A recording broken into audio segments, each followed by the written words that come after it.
ভাইরে ভাই, এখনকার জামানায় এমন এসেছে বইয়ে যে মলাট লাগাবো তা আবার পলিথিনের মলাট।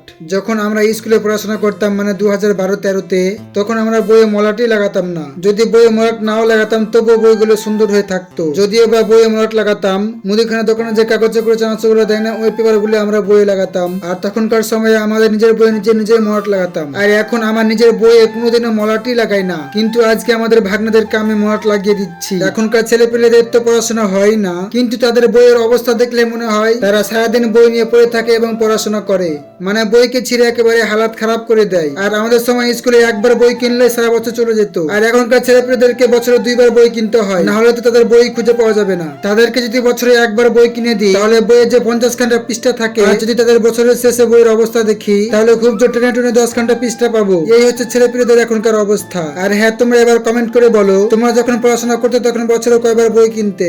আমি তো বছরে একবার বই কিনতাম, তাহলে সারা বছর চলে যেত।